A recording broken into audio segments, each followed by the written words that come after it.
ಕೆರೆ ಪ್ರದೇಶದ ಕಲ್ಲುವಳ್ಳಿ ಭಾಗದ ತೋಟದ ಮನೆಗಳಿಗೆ ರಾತ್ರಿ ವೇಳೆ ಸಿಂಗಲ್ ಫೇಸ್ ವಿದ್ಯುತ್ ಪೂರೈಸುವ ಮೂಲಕ ಬೆಳಕು ನೀಡಬೇಕು ಎಂದು ಹಿಂಡಸಕಟ್ಟೆ ಭಾರತೀಯ ಕಿಸಾನ್ ಸಂಘದ ಕಾರ್ಯದರ್ಶಿ ಜಯಪ್ರಕಾಶ್ ಒತ್ತಾಯಿಸಿದ್ದಾರೆ.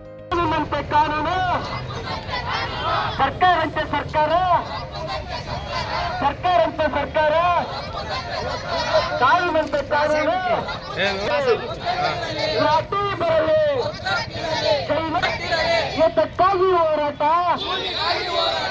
ಎತ್ತಕ್ಕಾಗಿ ಹೋರಾಟ, ಎಲ್ಲಿ ತನಕ ಹೋರಾಟ. ಎಲ್ಲರೂ ರೈತರು ರೌಂಡ್ ಅಪ್ ಅವ್ರೆ.